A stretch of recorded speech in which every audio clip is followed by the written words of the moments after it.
दोस्तों आज मैं पहुंचा प्रयागराज हवाई अड्डा, जहां इतना सुनसान माहौल था कि मुझे लगा कहीं मैं संडे को स्कूल तो नहीं पहुंच गया।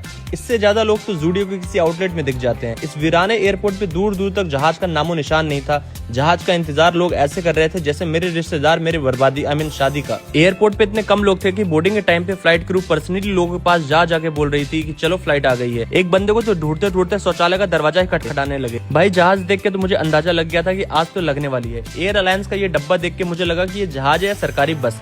इससे ज्यादा खाली स्पेस तो लेस के पैकेट में होता है। एयर हॉस्टेस सेफ्टी इंस्ट्रक्शन के वक्त बोली, दोस्तों जिंदगी अनिश्चित है, जो लिखा है वो तो होके रहेगा। फिर पायलट ने अनाउंस किया, thank you friends for choosing air alliance. एक जरूरी सूचना, कृपया जेब कतरों से सावधान रहें। गर्मी की वजह से मुझे काफी पसीना हो रहा था। मैंने एयर हॉस्टेस को बोला, मैम एसी तेज कर दो, जिसपे उसने बोला कि सर फ्लाइट में सीएनजी कम है, थोड़ी देर रुक जाइए, एक खिड़की खोल दूंगी। पूरे रास्ते मेरे फोन में सिग्नल आ रहा था, क्योंकि ये लोग जैसे ही जहाज को थोड़ा ऊपर लेके जाते इनका ये पंखा चलना बंद हो जाता। यहाँ मच्छर उड़ रहे थे यार। जब मैंने कंप्लेन किया उसके बाद जाके इन्होंने मॉर्टिन जलाया।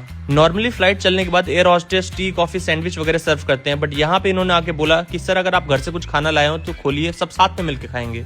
मैंने कहा मैम मैं वॉशरूम जा सकता हूँ। बोली श्योर, बस उसकी कुंडी नहीं है तो अंदर से हाथ लगा के रखना। तभी मैंने कॉकपिट से आवाज सुनी, अरे मंजू सुनना जरा। एयर हॉस्टेस जब अंदर गई तो उसको बोला, तुम थोड़ी देर देखो, मैं सूसू करके आता हूँ और कोई बटन मत दबाना। फिर पायलट ने अंदर से अनाउंस किया, cabin crew please prepare for landing. तो एयर हॉस्टेस मंजू अपने बाल बनाने लगी। 1 घंटे की फ्लाइट 1.5 घंटे की हो गई थी, क्योंकि जो पायलट सूसू करने गया था उसे लैट्रिन लग गई थी। लैंडिंग के वक्त जहाज का एक पहिया खुल नहीं रहा था, तो पायलट ने अनाउंस किया, अरे मंजू पीछे जाके जरा कूदना। लैंडिंग पे तो भाई ऐसे झटके लगे मानो रनवे पे नहीं गाँव की खेत में कूदा लिया हो।